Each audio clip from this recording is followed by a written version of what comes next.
L'invité politique sur Radio Classique et Public Sénat.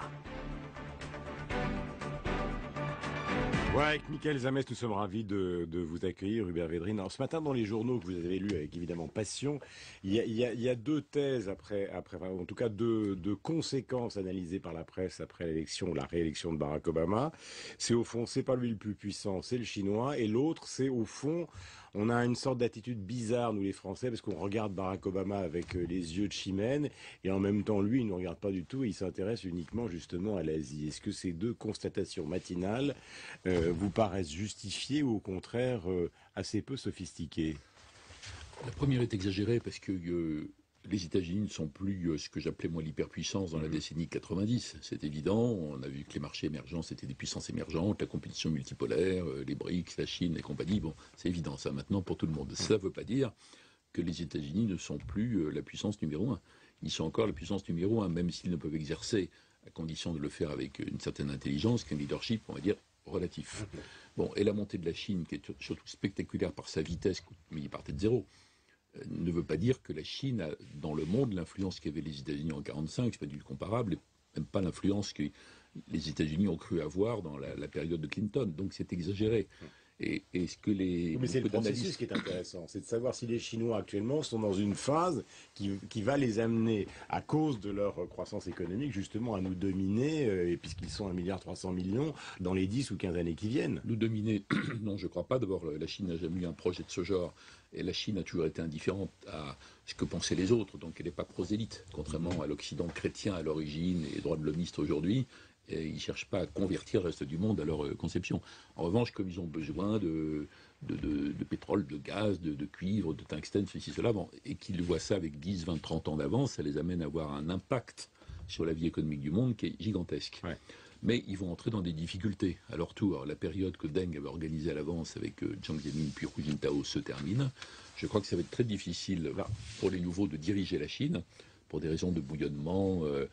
Il faut qu'ils changent leur modèle économique, notamment ce sera le défi de Xi Jinping. Ils vont aller vers beaucoup plus de consommation intérieure, ils vont être moins mercantilistes. Ça fera un manque à gagner pour certaines entreprises au début, mais enfin c'est plutôt bon par rapport à la stabilité économique du monde, et sur le plan politique, ils sont confrontés à des dilemmes terribles. Et ils sont d'ailleurs divisés beaucoup là-dessus. Est-ce qu'ils ouvrent un peu? Est-ce qu'ils laissent un petit peu de démocratie s'installer au niveau local?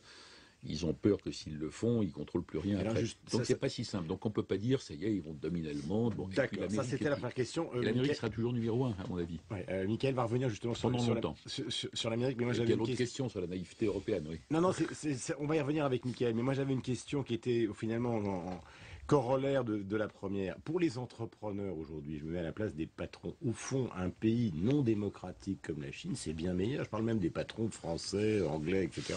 Est-ce qu'il n'y a pas une crise de la démocratie? C'est quand même un problème important. Puisque finalement, tous les pays où la croissance explose sont des pays qui sont paradémocratiques ou pas du tout démocratiques. C'était pas le cas de la France après 1945, les 30 Glorieuses. Mais moi, je vous parle d'aujourd'hui. Aujourd'hui. Alors, je ne crois pas que les entrepreneurs ou investisseurs recherchent spécialement l'absence de démocratie. Ils recherchent la sécurité juridique des investissements. Ben oui. Ils recherchent l'état de droit. Oui, mais ça peut faire mauvais ménage avec l'absence de démocratie aussi, ça. Vous voyez, donc c'est pas le fait qu'il n'y ait pas une démocratie à notre sens, c'est pas une garantie suffisante pour que les investissements soient fiables, que le partenaire respecte les contrats, que l'échange soit équitable, etc. Donc on ne peut pas corréler les deux, en fait. Ce qui est vrai, c'est qu'il y a une crise de démocratie là où il y a la démocratie depuis longtemps, là où il n'y en a pas, les peuples y aspirent, et là où elle existe, on voit bien qu'il y a des dysfonctionnements. Regardez les États-Unis. L'argent dépensé pour cette campagne américaine est extravagant. Tout ça pour aboutir. 1 milliard pour chacun. Bon, c'est quand même monstrueux et c'est absurde. C'est largement dû au fait que la Cour suprême, composée de juges très à droite, nommés par W. Bush, ont déplafonné les dépenses électorales. Alors, il faudrait évidemment les replafonner. Ça fait partie de la re-régulation financière d'un système devenu fou. Là, il y a un problème. Et puis, regardez, dans beaucoup d'élections en Europe, le taux d'abstention qui est très élevé. Donc, c'est vrai qu'il y a un malaise, mais pas au point de considérer que le système chinois est est meilleur.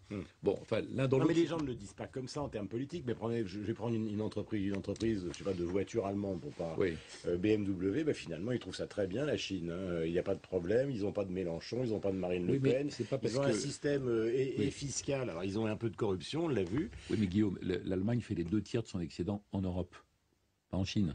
60%. C'est pour ça d'ailleurs que finalement, à force d'être touché par la récession qui risque d'entraîner avec la violence des mesures qu'ils veulent imposer à juste titre, mais trop vite, ils vont finir par corriger un petit peu leur ligne économique. Donc ils ne recherchent pas l'absence de démocratie, ils recherchent la sûreté, fiabilité, prévisibilité du contexte fiscal, des choses de ce type. Donc ils peuvent s'accommoder en réalité de tous les régimes s'il y a sécurité des investissements. Michael Zamès. Hubert Védrine, les Européens ont sauté sur leur téléphone les uns après les autres pour féliciter dans les premiers Barack Obama. Mais Barack Obama, en fait, nous regarde un petit peu de très loin. Qu'est-ce que les Européens peuvent faire pour jouer avec ces Américains? Eh bien, justement, ne pas se comporter uniquement comme des groupies d'Obama, ce qu'ils étaient la fois d'avant. Vous vous rappelez la fièvre extraordinaire, l'engouement, c'est extraordinaire, les Américains ont élu un noir, c'est magnifique, il va marcher sur les eaux. Bon, même le jury Nobel avait été bouleversé par cette chose, alors que Obama lui-même avait fait un discours fabuleux de campagne électorale, celle d'avant, à Philadelphie, pour dire « je ne suis pas candidat noir pour les Noirs ». Je suis un candidat américain pour l'Amérique, et il avait fait un discours post-racial. Mais l'Europe était ébahie par ça. Après, l'Europe ne s'est pas tellement intéressée à ce qui s'est passé en vrai aux États-Unis. Bon.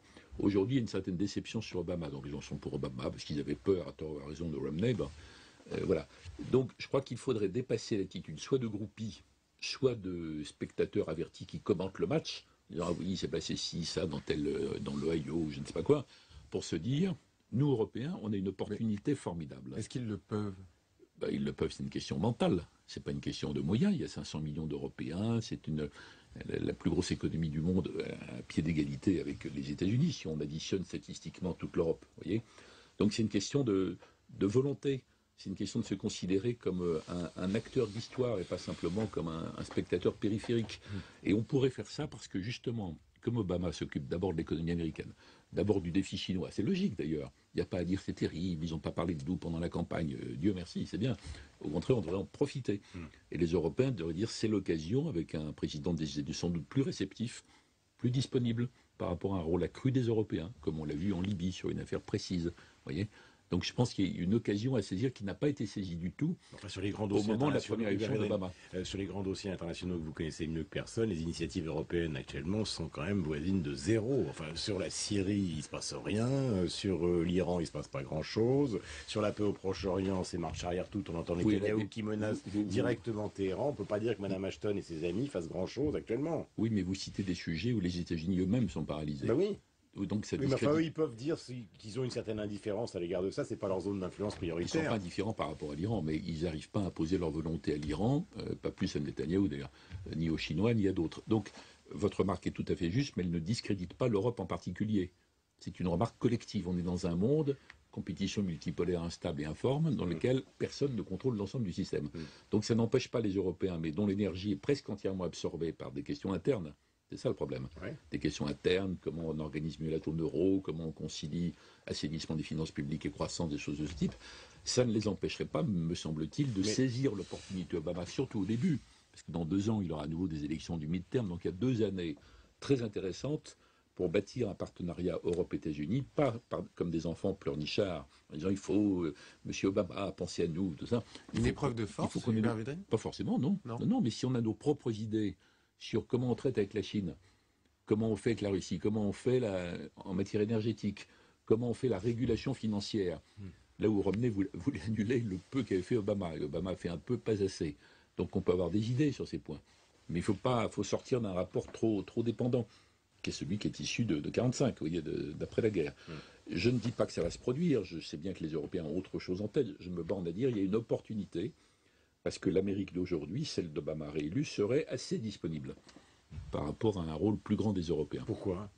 Parce qu'ils sont préoccupés par leurs problèmes internes, parce qu'ils sont préoccupés par l'Asie. Donc ils peuvent acheter nos idées. C'est-à-dire si on leur propose des idées intéressantes... Pas simplement acheter, nous traiter en partenaire sur des grandes idées, parce que l'Europe, pour eux, n'est pas un problème, sauf s'il y a une récession trop forte. Là, ça devient un problème. Ce n'est pas un problème en soi, il n'y a pas de menace militaire, mais ce n'est pas une solution non plus.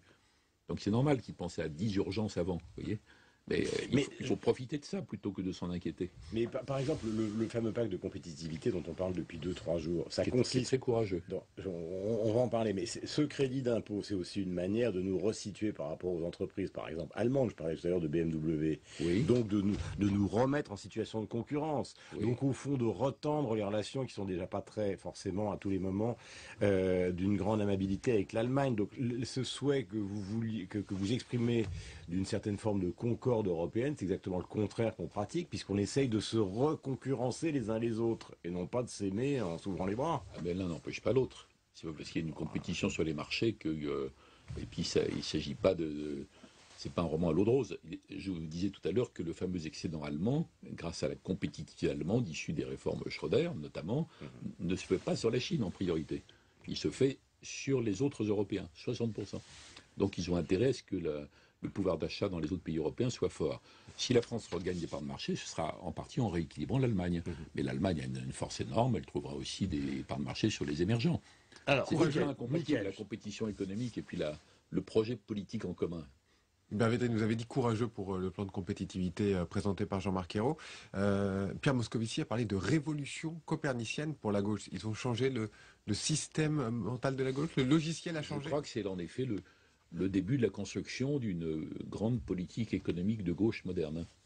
C'est quoi, c'est une nouvelle social-démocratie on verra, mais la formule de Pierre Moscovici est ambitieuse, mais je la trouve juste. Ça fait quand même des années que le MEDEF parle essentiellement de la compétitivité coût, uniquement, et que la gauche dit non, il n'y a pas de problème de compétitivité coût. Il y a uniquement autre chose, des questions de formation, des questions de montée en gamme, ceci, cela. Bon. Et un gouvernement a le courage de dire oui, je reconnais qu'il y a les deux, en fait. Et il prend dans le rapport Gallois, qui est excellent, et la personnalité de Gallois est quand même très intéressante. Regardez une sorte d'unanimité dans l'hommage par rapport à Gallois, son parcours, sa dignité, sa droiture, son efficacité. Bon, certains à gauche disent que ça ne va pas encore assez loin, finalement. Bah, évidemment, certains ont trouvé que ça va trop loin, d'autres pas assez loin. Ça c'est le jeu Et politique. Vous, qu'est-ce que vous en pensez ?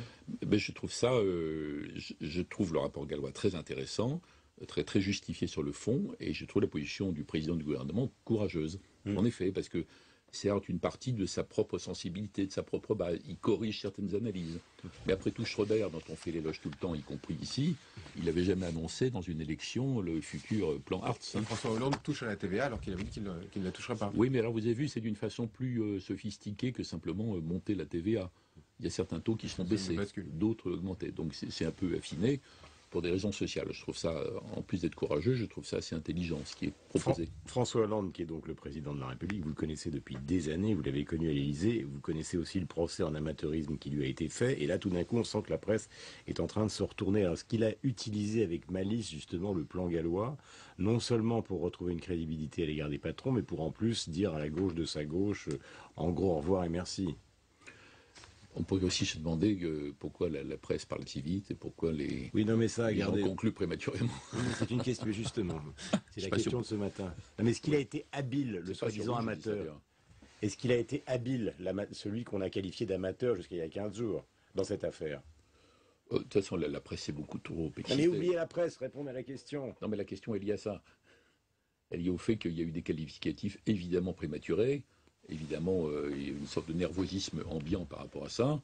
Et je trouve que dans ma démarche présidentielle et gouvernementale, appuyer la reconfiguration d'une politique économique différente sur certains points de ce qu'on croyait, c'est bien de le faire sur la base d'un rapport aussi incontestable et sérieux que celui de Louis Gallois, plutôt que de changer brusquement comme ça, parce qu'il y aurait une inquiétude d'opinion ou une mise en garde du MEDEF ou autre. C'est appuyé sur une base sérieuse. Donc là, c'est une démarche, elle n'est pas simplement habile, c'est une démarche intelligente sur le fond, parce qu'il me semble que ça peut convaincre, et je crois que c'est le premier pas d'une logique d'ensemble économique, parce qu'il faut rendre la France compétitive. Il faut qu'elle le soit aussi mentalement. Merci. D'une sorte de mélancolie qu'elle traîne depuis des années. Une mélancolie française d'Éric Zemmour. Merci beaucoup, Hubert Védrine, d'être venu ce matin. Merci, Mickaël. On se retrouve évidemment à demain.